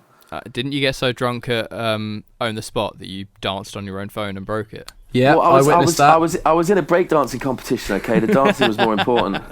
Dude, we had to try and find your shoes. They got lost. My boots. Your boots, your boots in the car park and your phone that was underneath your boots. It did not work. My phone did not work at all. Yeah, that was great. See, that's party lifestyle. You're still partying. Yeah, all right, fine. I had a great dance. Nah, parkour parties are different matter. What I mean is like I mean like going to a club till 5 in the morning. Yeah. It's funny. I didn't agree with my mum when she said it to me when I was younger, but I do now. Being 27 and like I'm trying to, do you know what I mean? Read more, study. Make sure that I actually do a very beneficial thing with my degree and focus. I still like a glass of wine or a bottle maybe, but and a chat at the pub. But she said that the people that are sort of in their late 20s, early 30s, still partying like they're a teenager, they're the twats at the festival on the Monday, still drinking at the campsite while everyone's packing up. Yeah, very true. And it's such a good comparison. It's like, look, mate, like the party's over. Move on. Yeah. And I'm at that stage now. Yeah. But it sounds like, I feel like there was a few years where, I think really it's because of, unfortunately it comes down to, I'm a pretty big user of social media as a form of contact for people, and you definitely did a decent period where you really didn't, you didn't have Instagram and like your social media presence wasn't that strong. So I think probably the period where you weren't as present as much in terms of training and things, I probably was speaking to you less. But it feels like in the last couple of years you've not only sort of created a bit more of a presence for yourself, but also you seem to be finding like a nice balance between life and training and where you want to be, which is really nice to see from the outside. And it sounds like it. Like it sounds like you're happy. Yeah, I mean, and even not even just the past couple of years, but so one of the things that was not good for my sort of mental well-being, going through those years of sort of, I was successful from parkour before, should I be trying to pursue it as a career? But then the steps that I have to take, I don't actually really want to do them. I don't want to play the game and like not sell myself, because that's a massive exaggeration. If you're a musician and you sing about certain things against like radio hype or whatever, and then you end up going for that radio hype, then you're a sellout. But in parkour, you can't actually be a sellout really, because there's no morals that go with it. Yeah. Do you see what I'm saying? And I don't understand when people think like that. Like, unless you've stated many times on a blog, for example, that you're against big brands, and then you do like a Nike advert, that would then be selling out. Yeah. Mm-hmm. It doesn't actually apply to parkour really. But anyway, there was some pressure on my mind through that time to stay good. Yep. And I don't know if you know this about me. You've seen me compete in Art of Motion. I'm terrible. I turn into like 20% of my physical skill. Yeah, I'm under that. We didn't really touch on when I'm under that pressure. Yeah. Because it's not, to me, it's like the danger pressure is all about me and my breaking a barrier, whereas like pressure of performing to an audience or pressure of doing better than someone else, for example, Corey DeMeyers, it just turns me into an absolute melt. I'm not going to lie. Well, it's not your puzzle anymore, is it? You're doing someone else's puzzle almost. Thank you. That is a very good way of putting it. That was beautiful. 100% true. And so I had this pressure to stay good and stay respected in community, because I was thinking, okay, I would like to somehow pursue... I mean, I never really put much effort into it or research, because I was just, like I said, complacent. But since making the decision to go to university, that pressure has been lifted, and I swear to God, I enjoy training more and I'm better. I progress more. That's sick. Because I'm solving my own problem again, you see? Yeah, that's very, very cool. Which is exciting. I've been having a lot of fun training here in Bristol. And yeah, I do plan to film. I mean, I think I'll train hard next year, but I'm going to, like, I'll admit, I don't want to upset you guys listening that, like, respect seeing me move, but my left knee's a little bit, it's going, my right, like, my whole body's just, like, there's just little niggly injuries everywhere. It's that approach to 30. It's just, yeah, exactly, like... We put ourselves, like a footballer can prime in his 30s because he's just running on a pitch, and if every now and then he gets a bad tackle, and that probably is a lot worse for his legs than what we do, but what we do is day-to-day pressure. Yeah. Do you look after yourself, like physically? I mean, now, yes. In the last 5 years, no. Yeah, which is probably now kind of what not helping situation, is it? Yeah. I mean, I condition, I do a lot of upper body stuff, which is what I used to do when I was younger. And it turns out that's why I can't cat pass. Well, I can now. It's getting better, but that's why my cat pass took an absolute dive, and certain things like that. What? Because you did too much or not enough? No, because like my upper body, like I became a jumper. I just do jumps. So my upper body, like, although funnily enough, mid-20s, I still look the same. Like with my shirt off, I look strong, but I wasn't. It's like the muscles were asleep. So I've been doing a lot more upper body so that I can do cat passes, doubles, stuff like that again, with confidence and speed. And yeah, I condition, I'd stretch a little bit, not massively, and I do run, but I run like 1K frequently. If there's been a weird edit, listeners, it's because my phone went on to... I've got all these stupid settings to like stop me using my phone in the evening, so I spend more time with Sarah. You know, there's like... You know, like you put a timer on your app. Screen time stuff, screen time, yeah. So it went yeah. on, and I turned it off, and then everything was just muted, and I couldn't hear anything. So I had to leave the call and come back.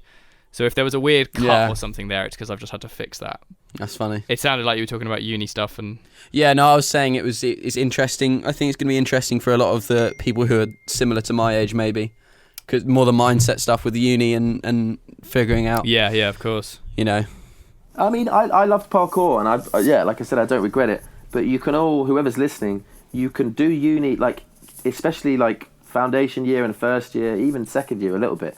Not that much time of your life is taken away from university. Especially if you're if you just have a bit. You can easily train and study. Yeah.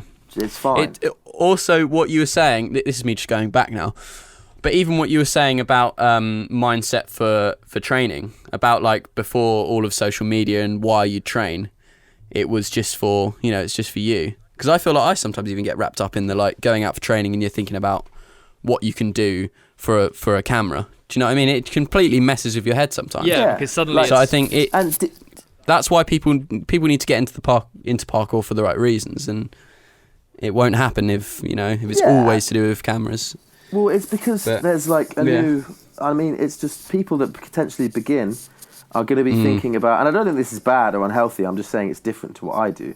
Yeah, like, each to their own and all that. But people are getting into it and they're seeing people winning competitions or whatever. Yeah. And people getting a lot of clout on social media, let's say a big following, and all these things excite them, and then they want to achieve that in their training, which means that they start, as Giles so eloquently put it, they begin to solve a different person's problem. Yes, not their own. I mean, I did not. You came up with that phrase. I just changed it around slightly, but it is, It's the path to success seems attainable because obviously you can go to a jam and meet Stora. You can go and be like, oh shit, these guys are like living off of this. So and also it used to be that if you had 100,000 Instagram followers, it meant fuck all. Now there is actually money that can be earned there. So although I think that world seems to be changing quite quickly, the world of influence. I've seen a lot, literally in the last month with this whole Corona thing about how sort of when times change, suddenly influencers are not so influential, and how really? And just how petty a lot of these influencers, like, not that they can be, but how actually like the value that they bring just by having a following, it sort of is not so valuable if I guess it comes down to the sort of consumerism around whatever they might be pushing and things, but. Yeah, it would be wise for them to realise potentially that if they can, especially if they're one of these people that went viral and built a following very quickly, it can be lost just as quickly. Yeah. I think. Yeah. And also, it's not a career. It's not. There's no contract. There's nothing looking after you. There's no pension. Yeah. So there's no real safety in that, I don't think. No. Unless you are forever influencing. Like, think about if you're like some kind of fitness influencer or like, do you know what I mean? Like model type. You're not going to look like that for the next 50 years, are you? Nah, you've got like the only ones. I think that's the struggle with parkour as well, isn't it? You don't if you're trying to make yourself a parkour or let's say influencer, it's only going to last so long. The ones who survive, really. you got to keep adapting. That's the thing. Like you have to. You've got to be multifaceted in terms of what you can provide. Exactly. And that's why it's good. I'm just saying, like, try and, if you can, if you're determined, like, have some ambition. That's one thing I potentially lacked. I mean, because I was just happy living day to day. Yeah. I maybe listened to too many like pseudo philosophers tell me to live in the moment, and I actually did. It's a very dumb thing to do, man. Like, enjoy the present. Obviously, but have a plan. Yeah. Like, work hard, stick to it. I mean, we spoke about this recently. Pursue something. Like, that's very true. And also understand that work will forever be work. Even that Nike advert, every job I've done from parkour, I know you'd think of it as like, oh, living the dream. His hobby's become his career. Or it's always work. It's always a little bit shit. Well, it's like Stora churning out 2 videos a week now. Like, that's still fucking work. Yeah, it's tough. They do so much editing. Like, fair enough, they are living their passion, but it's still work. It's still hard. They'd still rather be in the pub. Do you know what I mean? Yeah. That's just life. So has Kieran spoken to you about the Save Your Clips thing? Not so much. Obviously, I like watching his videos. I'm very happy with what he's doing at the moment, and I chat to him quite regularly. But I agree. That could be one of the inspirations. And I mean, I'm not going to lie, this, like, I guess it's just accepting it. I think, potentially, and I've been told, I think the parkour community would like to see a full-length video. They deserve it or whatever. I'd pay money for it, to be honest. Yeah, should I grow my hair back to the bowl for it, Giles? Yeah, what do you reckon? and charge 99p. Well, the thing is, I can't get a haircut at the moment, so I'm a bit bushy up top. Yeah. Please, just grow it out. Amazing. But yeah, no, I need to... I've got 2 months to film everything I want to film in Bristol, and then... Obviously, classics. Some of the things I've listed down, potentially I'm not actually good enough to do them. That's just how life works. But I will try. And then things in London and things in Cambridge. A couple of things in Brighton. I've got the track picked out already. Beautiful. Nice. And then I've got a quote from an Immortal Technique song that's going to go at the beginning, but we won't touch on that yet. Amazing. I look forward to it. Just like a really tiny message about how parkour's gotten me nowhere. But anyway. And on that note, let's wrap this up. So it's been an absolute pleasure. Yeah, no, it really has. It's been a good catch-up. I'm glad. I really hope that we could do another one, but in person. Yeah, of course. Really hope. That'd be really lovely. Give it a few months. Yeah. Yeah. I'll be a lot closer to you then as well, I think. What? Oh, really? What's that? Well, I'll be in Cambridge, won't I? Yes. Yeah. Oh, are you moving back? Yeah, for summer. Oh, nice. Okay. Yeah. Hopefully we There get is a some. Yeah, that'd be cool.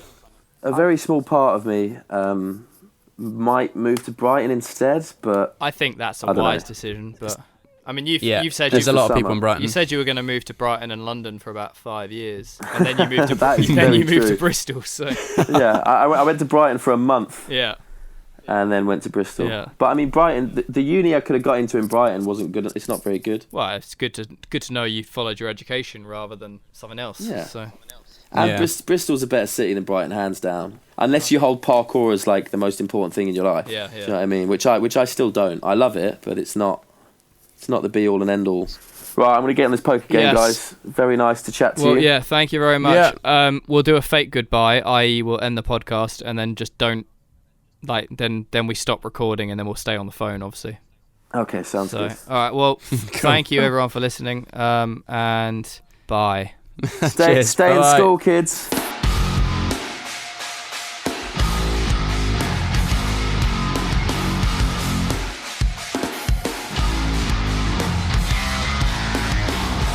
Sick. Well, I hope you all enjoyed that, ladies and gentlemen. Those of you who are still listening to this, because this will be after that little bit of music, which is by Sleep Token, by the way.